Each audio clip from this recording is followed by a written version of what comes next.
pujian dan hormat, kemuliaan, keagungan kami bawa dan kami persembahkan kepadamu Bapa yang baik di dalam Tuhan Yesus Kristus.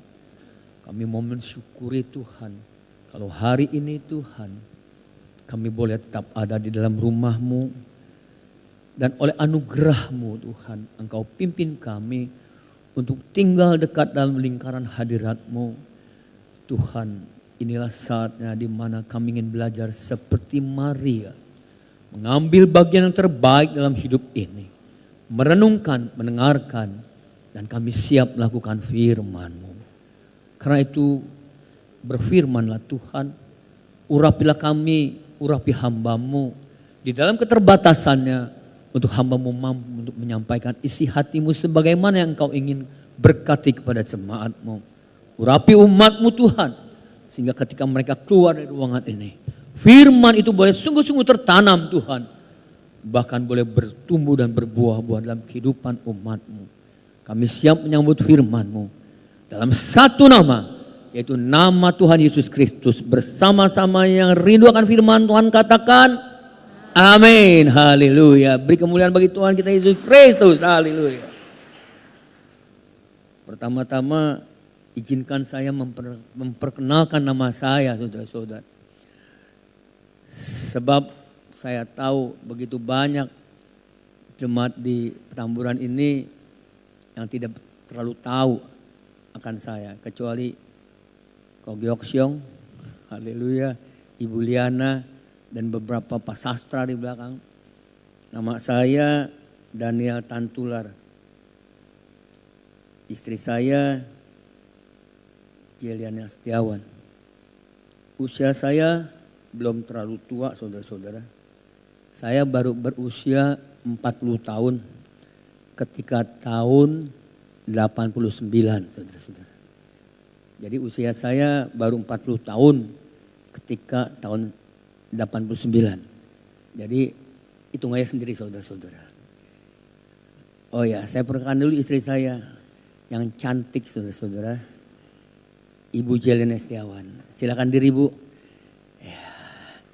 Ini istri saya, saudara-saudara, yang cantik. Dia pun berusia sama seperti saya, baru berusia 40 tahun ketika tahun 89.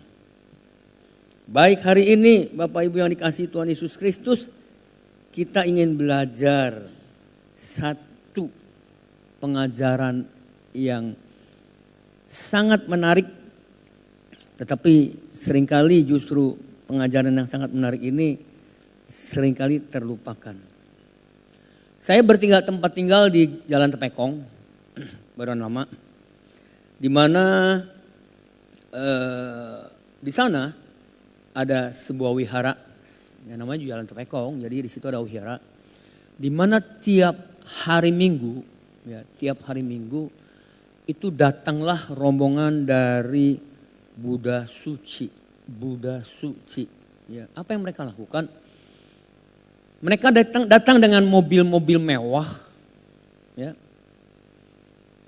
Yang mereka lakukan adalah mereka mengeluarkan karung-karung. Apakah isi karung itu? Karung itu ternyata berisi gelas aqua bekas, botol aqua bekas, dengan mobil yang mewah, mobil Alphard, Pajero, Fortuner, Innova. Mereka keluarkan. Pakaian mereka rapi-rapi. Apa yang mereka lakukan? Mereka bersihkan itu botol, kemudian mereka kumpulkan, dan mereka siap untuk berikan kepada para pemulung. Mungkin saudara-saudara juga tahu salah satu siaran televisi kita adalah DAI, D-A-A-I, DAI. Itu bukan saluran televisi orang Kristen, itu saluran televisi Buddha Suci, di mana pemimpin mereka adalah Master Chen Lien. Saya sering sekali mendengarkan, sering kali saya memperhatikan pengajarannya dari Master Chen Lien. Apa yang menarik perhatian saya, pengajarannya itu serupa tapi tidak sama. Kalau istilah sekarang mungkin Betty lah. Betty. Bukan Nona Betty maksudnya. Beda-beda tipis lah. Apa yang mereka ajarkan? Bagaimana kita hidup mengasihi. Luar biasa sekali saudara-saudara. Saya bilang satu langkah lagi nih Master Cenia nih. Dia mengenal siapa Kristus. Dan dia menerima Kristus menjadi Tuhan dan Juru Selamatnya. Luar biasa kekristenan. Kenapa? Karena apa yang disampaikannya itu pengajaran-pengajaran kasih yang luar biasa. Welas asih. Berkorban untuk orang-orang yang ada di bawah. Kasih menjadi dasar pengajaran mereka.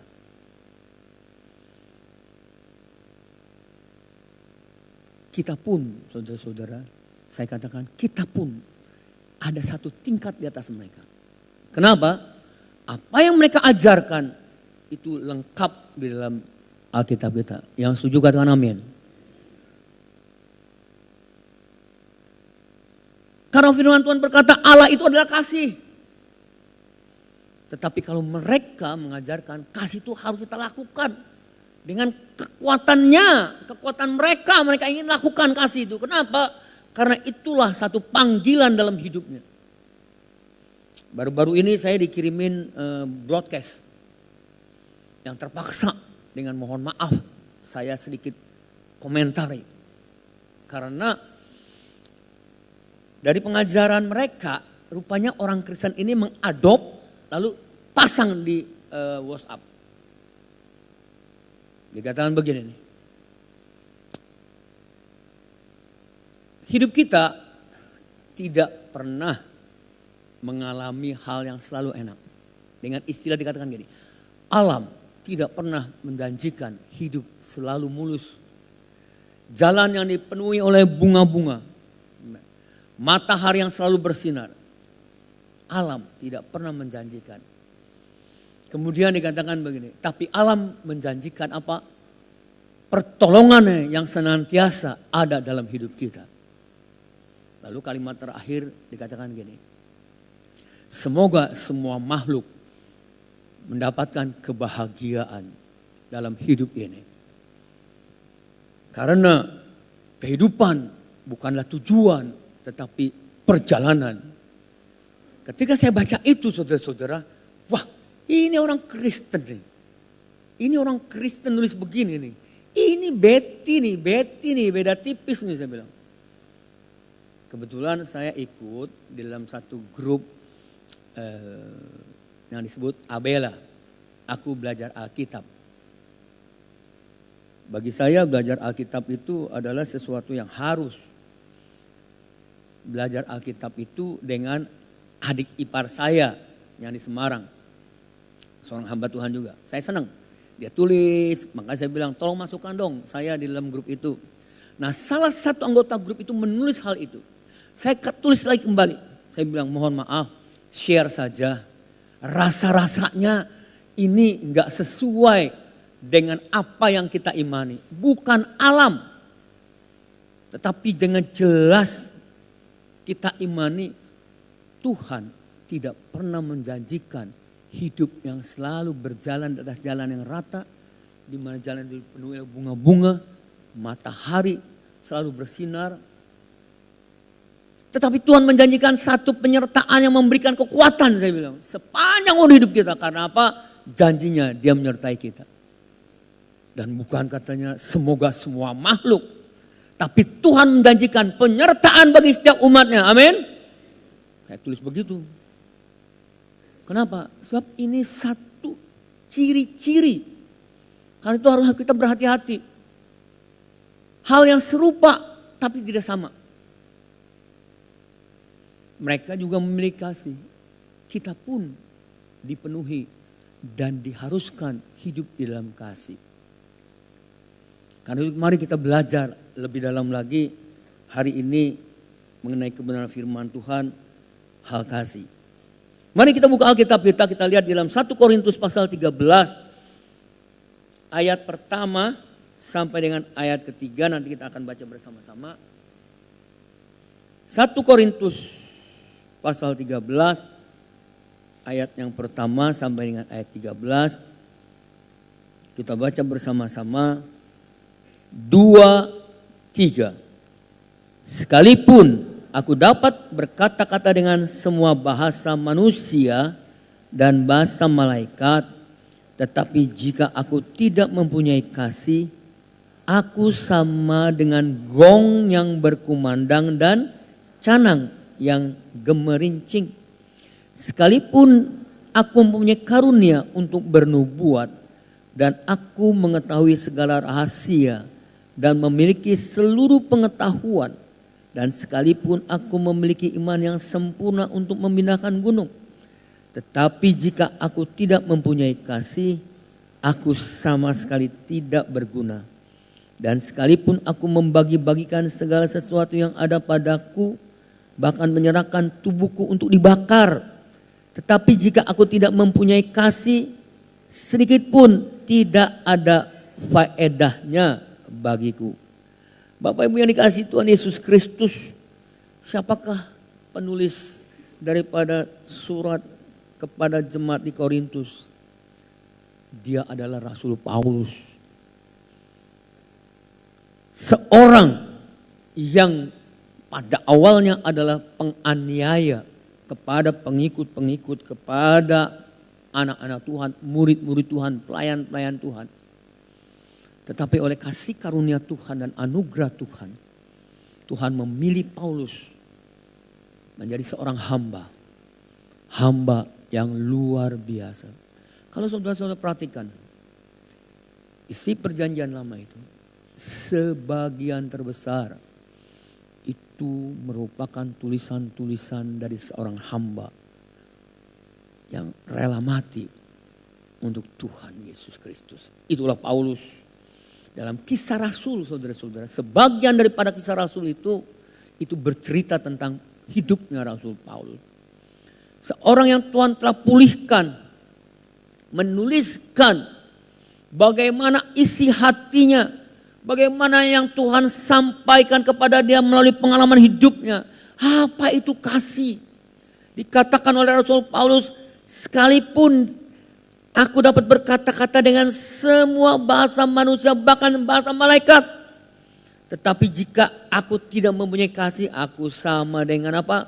Gong dan canang yang gemerincing. Sekalipun aku mempunyai karunia untuk bernubuat, saudara-saudara. Dan aku mengetahui segala rahasia apapun Paulus ketahui. Dan memiliki seluruh pengetahuan, walaupun Paulus memiliki semua pengertian dan pengetahuan. Bahkan dikatakan sekalipun aku memiliki iman yang sempurna untuk memindahkan gunung.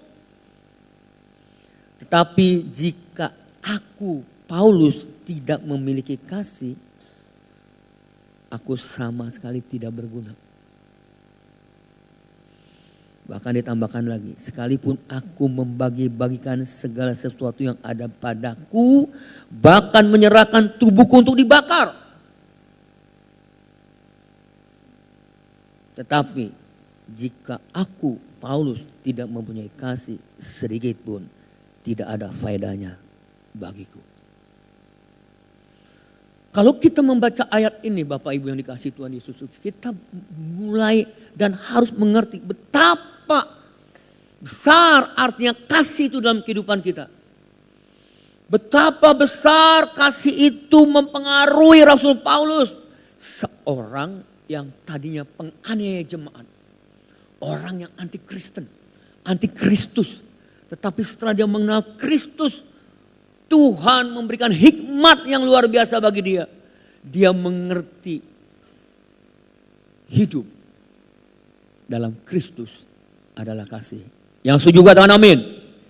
Hidup dalam Kristus berarti kasih. Kasih adalah sesuatu yang menjadi satu trademark. Kasih adalah menjadi satu tanda bagi seorang Kristen. Siapapun, dimanapun juga. Satu hari seorang hamba Tuhan dari kota, saudara-saudara, dengan pakaian seorang hamba Tuhan yang di lehernya itu ada tanda gitu ya, tanda putih begitu. Biasa orang Chinese, kebetulan matanya seperti celengan. Karena memang dia Chinese import, saudara-saudara. Dia datang ke pinggiran kota. Kemudian karena siang hari belum makan, dia masuk sebuah warung. Hamba Tuhan itu masuk. Kebetulan hanya beberapa orang ada di warung itu. Dan dia ambil posisi agak sedikit dekat pintu. Ketika dia masuk, dia bilang, "Selamat siang Bu, boleh saya mampir ke sini dan saya mau memesan beberapa makanan Bu." "Oh silakan Pak." "Bu, boleh tolong ini Bu, tolong ini Bu, tolong ini, dan saya minta minum air hangat saja." Oke. Kemudian dilayanilah oleh ibu itu. Ketika hamba Tuhan itu mau makan, saudara-saudara, tiba-tiba dilihat di pintu ada seorang pengemis. Seorang wanita dengan 2 anaknya. Sang anak itu masuk sedikit ke dalam, ditarik oleh mamanya. "Jangan, sini aja." Lalu anak itu bilang, "Mak, lapar Mak. Mak, lapar Mak." Hamba Tuhan ini melihat, lalu dia bangun. Dia dekati anak itu, dia bilang gini, "Nak, mau makan Nak?" "Iya Om." "Oh ya, tunggu sebentar." Dia datang kepada penjual itu lalu berkata, Bu, boleh saya pesan 3 bungkus makanan Bu? Ini.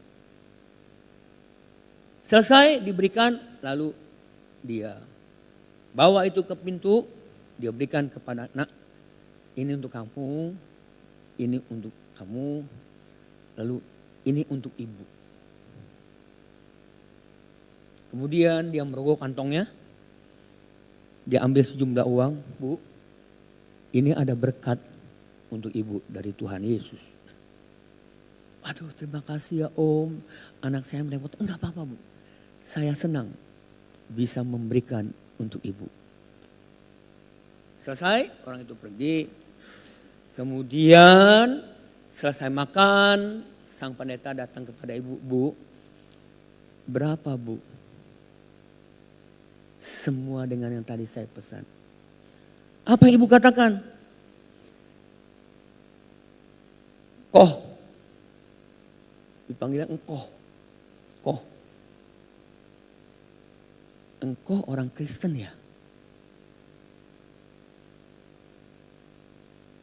"Koh, engkau orang Kristen ya?" "Betul Bu, saya Kristen." "Oh iya, orang Kristen baik-baik ya. Orang Kristen baik hati ya." Apa yang dapat kita petik dari kisah ini? Orang Kristen dikenal bukan dari, pendeta dikenal bukan dari jubahnya Bapak Ibu. Tidak. Buktinya dia gak tahu. Dia tidak panggil Om, panggil apa? Engkoh. Kenapa? Matanya sipit, dia tahu ini Chinese. Dia tidak tahu dia pendeta. Tetapi kenapa dia tahu orang ini Kristen? Karena yang dia dengar, Kristen adalah kasih. Yang 7 katakan amin. Ini yang terpenting, trademark kita adalah kasih. Karena itu Bapak Ibu yang dikasihi Tuhan Yesus Kristus, perhatikan bagaimana kita hidup.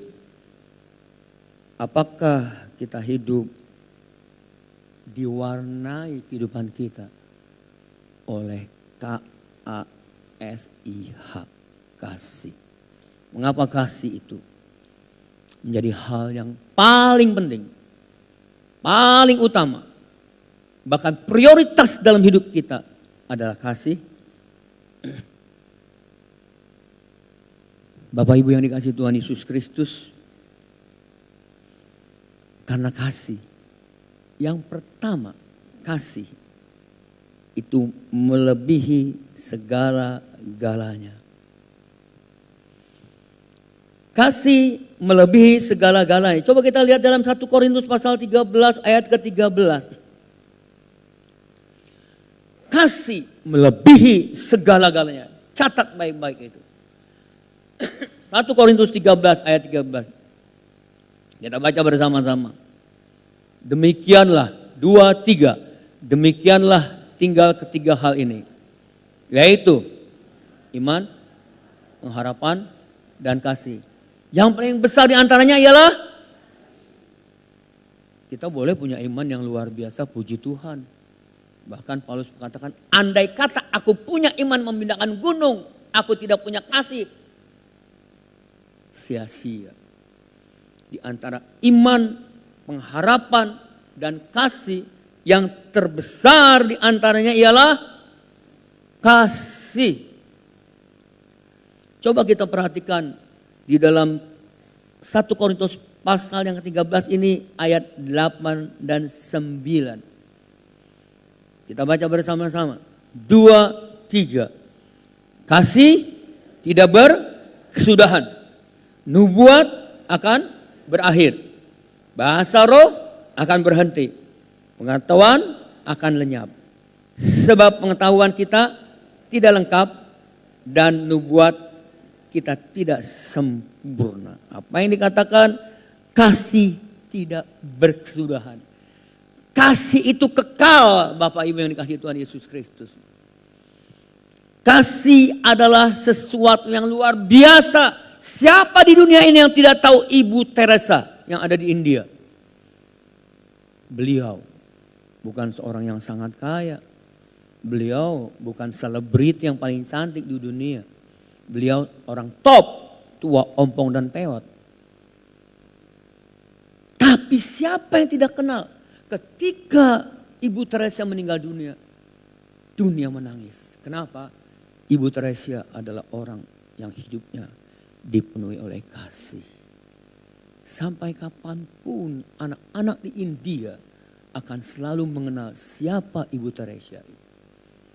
Dia tidak segan-segan untuk memangku anak yang sakit.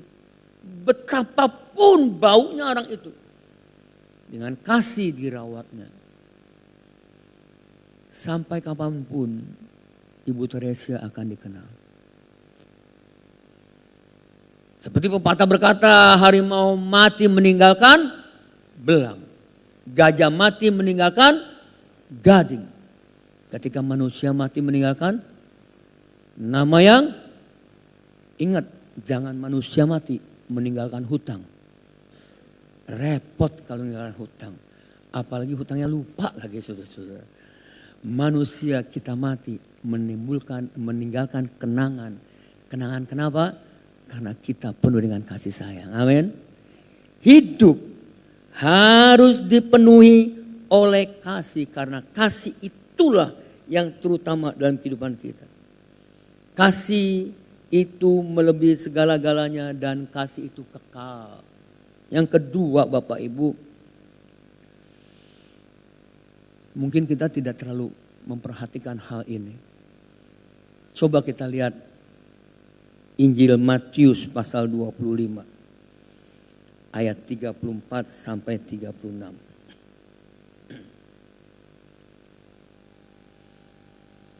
Kita baca bersama-sama. 2, 3. Dan raja itu berkata kepada mereka yang di sebelah kanannya, mari hai kamu yang diberkati oleh Bapakku, terimalah kerajaan yang telah disediakan bagimu sejak dunia dijadikan. Sebab ketika aku lapar, kamu memberi aku makan. Ketika aku haus, kamu memberi aku minum. Ketika aku seorang asing, kamu memberi aku tumpangan. Ketika aku telanjang, kamu memberi aku pakaian. Ketika aku sakit, kamu melawat aku. Ketika aku dalam penjara, kamu mengunjungi aku. Lanjut. Maka orang benar itu akan menjawab dia, katanya, Tuhan, Bila manakah kami melihat engkau lapar dan kami memberi engkau minum, dan haus kami memberi engkau minum? Bila manakah kami melihat engkau sebagai orang asing dan kami memberi engkau tumpangan, atau telanjang dan kami memberi engkau pakaian? Bila manakah kami melihat engkau sakit atau dalam penjara dan kami mengunjungi engkau? Maka raja itu akan berkata kepada mereka, aku berkata kepadamu, sesungguhnya segala sesuatu yang kamu lakukan untuk salah seorang dari saudaraku yang paling hina ini, kamu telah melakukannya untukku. Haleluya. Kasih menjadi penilaian daripada Bapa di surga. Jadi penilaian daripada Tuhan Yesus Kristus untuk saudara dan saya. Bapak Ibu yang dikasihi Tuhan Yesus Kristus, kita akan dievaluasi, kita akan dinilai dari apa yang kita lakukan dalam hidup ini. Membawa jiwa, it's okay. Membawa jiwa, it's okay. Tumbang tangan atas orang sakit sembuh, it's okay. Usir setan, it's okay. Tapi ingat satu ayat dalam Matius pasal 7. Ayat 21 dan 23 kalau tidak salah. Bukan orang yang berseru-seru kepadaku, maka akan masuk kerajaan Allah. Dan orang itu berkata, bukankah aku telah melakukan ini, melakukan itu, melakukan ini, melakukan itu. Nyalah hai engkau yang melakukan kejahatan. Kenapa kejahatan? Apa yang mereka lakukan tidak berdasarkan kasih yang tulus. Yang Tuhan kehendaki adalah kasih. Karena itu Bapak Ibu yang dikasihi oleh Tuhan Yesus Kristus, Tuhan akan menilai kita berdasarkan kasih dan apa yang kita lakukan bagi sesama kita. Karena itu Bapak Ibu yang dikasihi Tuhan Yesus Kristus, mari kita merenungkan sampai detik ini. Sudahkah kasih merupakan dasar kehidupan kita? Yang selanjutnya dikatakan, kehidupan tanpa kasih adalah kehidupan dalam kematian. Kehidupan tanpa kasih adalah kehidupan tanpa kematian. Masih dalam Matius pasal 25, coba kita lihat ayat 45 sampai 46. Firman Tuhan berkata, kita baca bersama-sama, 2, 3. Maka ia akan menjawab mereka, aku berkata kepadamu, sesungguhnya segala sesuatu yang tidak kamu lakukan untuk salah seorang dari yang paling hina ini, kamu tidak melakukannya untuk aku. Dan mereka ini akan masuk ke tempat siksaan yang kekal, tetapi orang benar ke dalam hidup yang kekal. Kita boleh hidup sekarang saudara-saudara. Tapi ingat, kita hidup dalam dunia ini sedang mempersiapkan masuk dalam hidup yang kekal. Ketika kita tidak melakukan kasih, saudara hidup, sesungguhnya saudara mati. Kenapa kita hidup tetapi mati? Karena satu hari kelak ketika kita tutup mata di dunia ini, siapapun juga Bapak dan Ibu dan saya, satu hari kita pasti tutup mata. Dan ketika kita tutup mata, kita akan mengalami kematian yang kekal. Firman Tuhan yang berkata, kehidupan tanpa kasih sebetulnya kehidupan yang amat sangat gagal, Bapak Ibu yang dikasihi Tuhan Yesus Kristus. Poin selanjutnya adalah kasih jangan hanya kita bicarakan. Kasih tidak hanya untuk diseminarkan. Kasih bukan hanya untuk didiskusikan. Tetapi kasih harus dilakukan. Yang setuju dengan amin? Ada satu ilustrasi yang paling menyakiti hati saya. Sebuah gereja merayakan Natal. Temanya kasih turun ke dunia. Wah, luar biasa. Jemaat ikut perayaan Natal, haleluya, sukacita saudara-saudara diberkati. Karena kasih itu luar biasa dikatakan menjadi manusia. Kasih mewarnai dunia ini. Selesai ibadah semua jemaat bersukacita. Diberkati. Khotbah yang sangat indah. Ketika mereka pulang, di luar berjajar pengemis. Di luar berjajar pengemis. Apa yang terjadi? Ada seorang ambil uang, berikan kepada pengemis. Tiba-tiba majelis gereja berkata, jangan, kebiasaan nanti. Nanti mereka tiap minggu datang ke depan gereja kita. Minta-minta. Saya bilang, astagfirullahaladzim. Majelis loh yang ngomong gitu. Tapi bukan di sini. Di sini nggak ada. Pasti di sini nggak ada. Saya nggak tahu nih, nggak ada yang ngaku. Ada apa nggak ada yang ketahuan gitu, saya nggak tahu. Khotbah yang luar biasa. Kita semua diberkati. Tapi ketika pulang bawa tentengan itu snack, saudara-saudara, banyak pengemis. Satu pun tidak ada yang tergerak untuk memberi kepada mereka yang kekurangan. Apa artinya khotbah di dalam dengan praktek di luar? Hanya sebuah omong kosong. Kasih itu bukan untuk dibicarakan, untuk seminarkan, tapi kasih itu harus kita lakukan. Coba kita lihat dalam 1 Yohanes pasal yang keempat ayat ke-7, 8. 7 dan 8. Perhatikan baik-baik, kita baca bersama-sama. 2, 3. Saudara-saudaraku yang kekasih, marilah kita saling mengasihi. Sebab kasih itu berasal dari Allah. Dan setiap orang yang mengasihi lahir dari Allah dan mengenal Allah. Barang siapa tidak mengasihi, ia tidak mengenal Allah. Sebab, sekali lagi katakan dengan suara yang jelas. Sebab Allah adalah kasih. Sebab Allah adalah kasih, Bapak Ibu yang dikasihi Tuhan Yesus Kristus. Kita tidak membicarakan Allah yang transenden, yang tidak ketahuan. Kita punya Allah yang hidup, yang setuju katakan amin. Kita punya Allah yang hidup. Dan Allah itu harus ada dalam diri kita, dalam hidup kita. Kalau Allah ada dalam hidup kita, kasih itu harus ada. Karena itu kasih bukan hanya sesuatu yang jauh di awang-awang. Kasih bukan hanya sesuatu yang indah untuk kita percakapkan. Kasih bukan hanya untuk sedap disampaikan dalam ibadah. Tetapi kasih harus saudara lakukan. Kasih harus kita lakukan. Amin. Saya bergereja di tempat ini dari tahun 68. Sejak saya bertobat, saya duduk di paling belakang. Sampai saya beribadah terus, pemuda remaja, saya menikah. Ketika saya menikah, Pak Yosi ini dengan itu jadi broadmaster saya, saudara-saudara. Menjadi pengapit pengantin saya. Sekarang Pak Yosi anaknya udah besar. Saya datang ke gereja ini sebagai jemaat. Makanya kalau saya datang diundang khotbah pun, saya lebih senang duduk di belakang. Kenapa? Dari jemaat kembali kepada jemaat. Saya setia ibadah di tempat ini, saya tidak pernah pindah ke tempat lain. Satu hari Pak Alex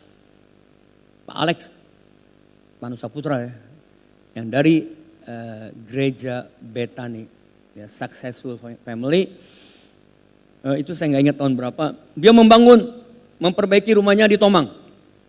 Saya oleh Obianhi di belakang ini diperkenalkan untuk merenovasi karena kebetulan memang bidang saya adalah kontraktor. Perbaiki rumah Pak Alex, beberapa bulan kemudian satu hari sang tante datang. Dia bilang ini, Pipi ini si Daniel nih kebangetan nih. Beliau waktu itu baru buka di Karsa Pemuda. Ini si Daniel gak pernah nih datang ke gereja kita nih, gak pernah mau ibadah. Karena saya pernah ketemu si tante ngomong-ngomong, Daniel ibadah di mana? Petamburan tante. Pernah ke Karsa Pemuda? Belum pernah tante. Nih si Daniel sombong nih, gak pernah mau datang ke Karsa Pemuda, dia bilang gitu. Oh iya tante, satu hari pasti saya datang ke sana. Waktu itu Pak Alex baru buka di Jakarta dan sedang booming. Saya tetap setia kepada Tuhan dan saya tetap setia kepada Petamburan. Amin. Mari kita jadi jemaat yang bertumbuh dalam gereja lokal. Nggak usah jadi jemaat GKJJ saudara-saudara. Gereja Kristen jalan-jalan. Atau gereja Kristen keliling-keliling. Nggak usah. Sekali ibadah di Petamburan tetaplah di Petamburan, bertumbuh di Petamburan. Karena itu Bapak Ibu yang dikasihi Tuhan Yesus Kristus. Dari jemaat duduk di belakang oleh kemurahan Tuhan. Saya diajak menjadi tim senyum-senyum. Tahu kan? Tim senyum-senyum. Penyambut tamu.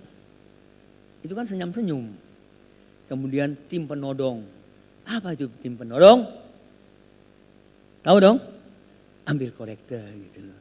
Kalau orangnya belum kasih dia todong-todong gitu. Enggak loh. Oleh kemurahan Tuhan, saya mulai dilibatkan di dalam tim penerima tamu, lalu ambil kolektor, lalu menghitung uang dengan bos saya itu Pak Sastra gitu loh. Yang sampai sekarang rupanya masih selalu berhubungan dengan uang. Jadi saya melayani di ibadah yang sore hari. Bagian kolektor, bagian penghitung uang. Sampai satu hari dengan kemurahan Tuhan, saya boleh ikut ambil bagian dalam pembangunan rumah Tuhan ini.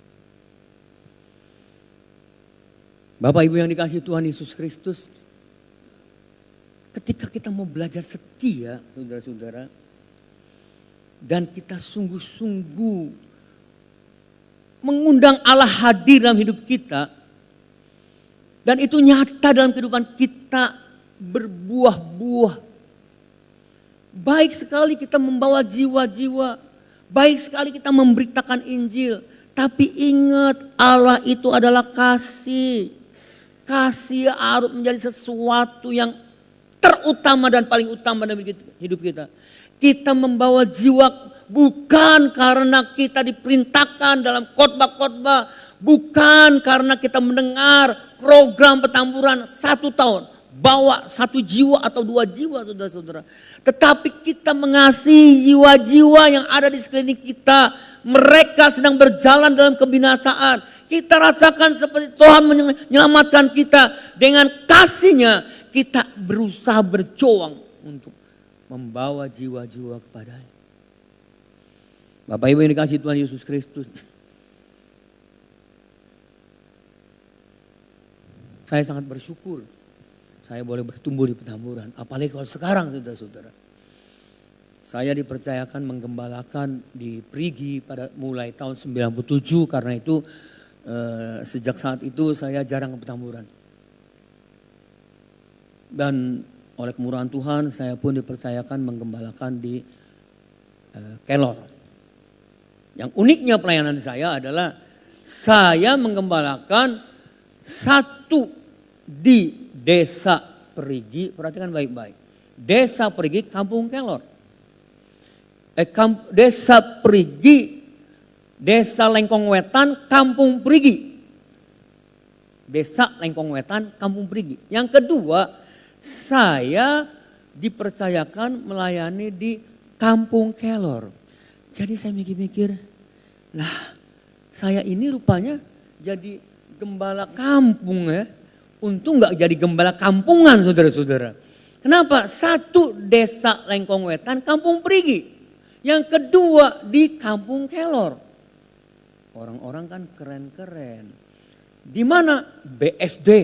Kalau saya nyebut BSD-nya pelan-pelan saudara-saudara. BSD. Kenapa? Karena BSD buat saya bukan Bumi Serpong Damai. BSD buat saya belah sana dikit. Jadi bukan Bumi Serpong Damai, belah sana dikit. Jadi belah sana dikit BSD, di belakang BSD. Satu lagi di belakang Bandara Kampung Kelor. Tapi saya bersyukur kepada Tuhan bahwa Tuhan berkenan untuk memakai saya menjadi pelayan Tuhan. Saya bersyukur melihat perkembangan Petamburan. Terakhir sebelum saya diangkat menjadi gembala sidang, saya masih ikut di dalam komsel. Komselnya di rumah Ibu Nelly, saya tidak tahu apakah masih ada atau tidak. Masih ada ya. Saya mau tanya Bapak Ibu, siapa di antara saudara-saudara yang ikut komsel? Tolong angkat tangan. Yang ikut komsel angkat tangan. Saya mau kasih hadiah nih. Loh, Pak Yosi, ini jemaatnya. Yang ikut komsel mana yang ikut komsel? Tolong angkat tangan. Loh, haleluya. Cuma 2 orang.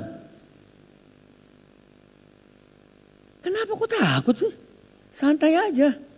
Enggak ditangkap kok. Kenapa? Saya mau tanya begini. Komsel itu singkatan apa sih? Singkatan apa komsel? Komunitas sel. Komunitas. Persekutuan yang kecil kan? Karena itu kan komsel nggak mungkin 50 orang kan? Betul ya Pak Yosi ya? Komsel paling katakanlah 10 orang gitu ya, 12 orang kelompok kecil. Saya mau tanya. Pernah nggak saudara-saudara dengan teknologi sekarang daripada HP kita mempunyai grup dalam komsel Anda? Punya grup dalam komsel. Misalnya komsel rumah Ibu Nelly, komsel mana lagi. Mereka bikin grup. Kenapa? Cukup pagi hari say hello. Halo, apa kabar? Kenapa? Wujud perhatian. Wujud perhatian. Kasih itu bukan hanya untuk dibicarakan, tetapi kasih itu harus dilaksanakan. Kasih itu harus diwujudkan dalam hidup kita. Kenapa Bapak Ibu yang dikasih Tuhan Yesus Kristus? Coba kita lihat dalam Yohanes pasal 13 ayat 34 dan 35. Yohanes pasal 13 ayat 34 dan 35. Kita baca bersama-sama. 2, 3. Aku memberikan perintah baru kepada kamu, yaitu supaya kamu saling mengasihi sama seperti aku telah mengasihi kamu. Demikian pula kamu harus saling mengasihi. Dengan demikian, yang keras, semua orang akan tahu bahwa kamu adalah murid-muridku, yaitu jikalau kamu saling mengasihi. Perhatikan ayat 35. Kata-kata kamu kita ganti dengan kata-kata kita. 2, 3. Dengan demikian, bahwa kita adalah murid-murid Tuhan Yesus, yaitu jikalau Bapak Ibu yang dikasih Tuhan Yesus Kristus, kita dikenal karena kasih. Kita dikenal menjadi murid-murid Tuhan jikalau kita satu dalam kasih. Bapak Ibu yang dikasih Tuhan Yesus Kristus, Rasul Paulus mengajarkan kepada kita di dalam 1 Korintus 12 ayat 26 dan 27. 1 Korintus pasal 12 ayat 26 dan 27. Perhatikan, saya bacakan. Karena itu jika satu anggota menderita, semua anggota turut menderita. Jika satu anggota dihormati, semua anggota turut bersukacita.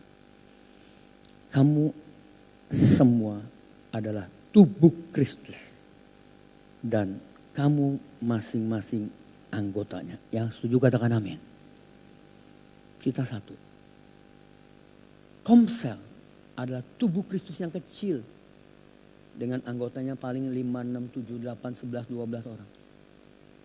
Hendaknya satu tubuh ini nyata di dalam kebersamaan, di dalam kesehatian, di dalam sepenanggungan. Saya sebenarnya rindu lah kalau gereja yang saya layani sebesar Petamburan, saya akan bikin peraturan. Setiap orang-orang komsel harus duduk berkelompok. Kenapa? Ini komsel ini komsel ini. Kenapa? Supaya tahu kalau hari ini kok saudara saya, anggota tubuh saya nggak datang, kenapa ya? Komsel mah komsel, saudara-saudara. Kita mah saudara seiman, bergandengan tangan dalam kasih, dalam satu hati, berjalan dalam terang kasih Tuhan. Kau sahabatku, kau apa? Saudaraku. Tiada yang dapat apa? Memisahkan kita. Bohong. Buktinya apa? Kelompok sel kita nggak datang, kita nggak tahu. Bahkan kalau gereja yang saya layani masih kecil Bapak Ibu. Paling baru 120, yang di Kelor baru 70. Jadi gampang ingetnya. Biasanya orang kalau di gereja, dia duduk misalnya di baris ketiga. Mangku sana. Dia nggak pindah-pindah tuh biasanya orang itu. Datang duduknya di situ. Datang duduknya di situ. Biasanya kan begitu toh. Pertanyaannya, kenal nggak dengan di sebelah kanan? Kenal nggak dengan sebelah kiri? Saya mau tanya, ketika kita masuk kita kasih salam nggak? Kasih salam nggak? Halo? Kasih salam nggak? Halo? Belajar kita kasih salam, apa kabar? Kalau dia nggak datang kita tanya dong, kemana ya? Saya punya sahabat dekat saya, namanya Saudara Martin. Tapi biasanya beliau itu ibadah malam. Duduknya saya tahu, baris keempat, bangku ketiga itu Martin. Tapi sekarang saya udah nggak lama nggak ketemu. Terakhir ketemu waktu dulu anaknya kecil, sekarang anaknya besar. Ketika ketemu dia peluk saya. Apa yang saya rasakan? Sungguh di dalam Kristus kita ini bersaudara karena ada kasih. Saya percaya komsel yang diberkati adalah komsel yang penuh dengan kasih sayang. Amin. Komsel yang saling memperhatikan. Komsel yang penuh dengan kasih sayang sepenanggungan. Ketika ada yang sakit seperti Rasul Paulus bilang kita adalah satu anggota tubuh, satu menderita, yang lain ikut menderita.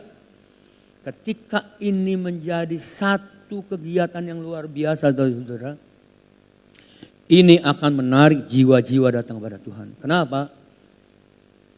Inilah yang dibutuhkan dunia. Kasih yang saling menjaga dan kasih yang saling membangun. Karena itu Bapak Ibu yang dikasihi Tuhan Yesus Kristus, mari membangun keluarga Allah. Melalui apa? Kasih. Jadikan hidup kita adalah saksi Kristus. Saya mau katakan kepada Bapak Ibu yang dikasihi Tuhan Yesus Kristus, kasih memerlukan pengorbanan. Kasih memerlukan waktu, perhatian, dan tenaga. Karena itu yang paling penting adalah sekaranglah waktunya. Mari kita hidup di dalam kasih. Kasih bukan menjadi sesuatu teoritis, pengajaran. Tetapi kasih menjadi satu kebenaran di dalam Tuhan. Sebagai penutup, mari sekali lagi kita baca di dalam 1 Yohanes pasal 4 ayat 7 dan 8 yang tadi. Dan juga ayat ke-16. Kita baca bersama-sama. Saya undang jemaat bangkit berdiri, kita baca.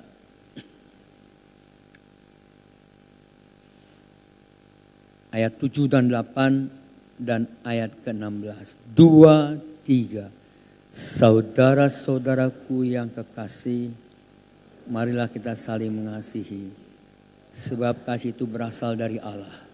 Dan setiap orang yang mengasihi lahir dari Allah dan mengenal Allah. Barang siapa tidak mengasihi, ia tidak mengenal Allah. Sebab Allah adalah kasih. Ayat 16. Kita baca bersama-sama. 1 Yohanes pasal yang keempat ayat 16. 2, 3. Kita telah mengenal dan telah percaya akan kasih Allah kepada kita. Allah adalah kasih. Dan orang siapa tetap berada di dalam kasih, ia tetap berada di dalam Allah. Dan Allah di dalam dia. Amin. Tuhan memberkati. Saya undang para pemain musik, silakan duduk. Kita mau naikkan pujian. Kasih itu lemah lembut, ajarilah kami saling mengasihi. Bapak Ibu yang dikasihi Tuhan Yesus Kristus, kalau engkau kebetulan ada di sebelah orang yang berminggu-minggu, berbulan-bulan, bertahun-tahun selalu duduk berdampingan, barangkali kita tidak pernah bergandengan tangan. Hari ini saya mau ajak Bapak Ibu, suami istri bergandengan tangan.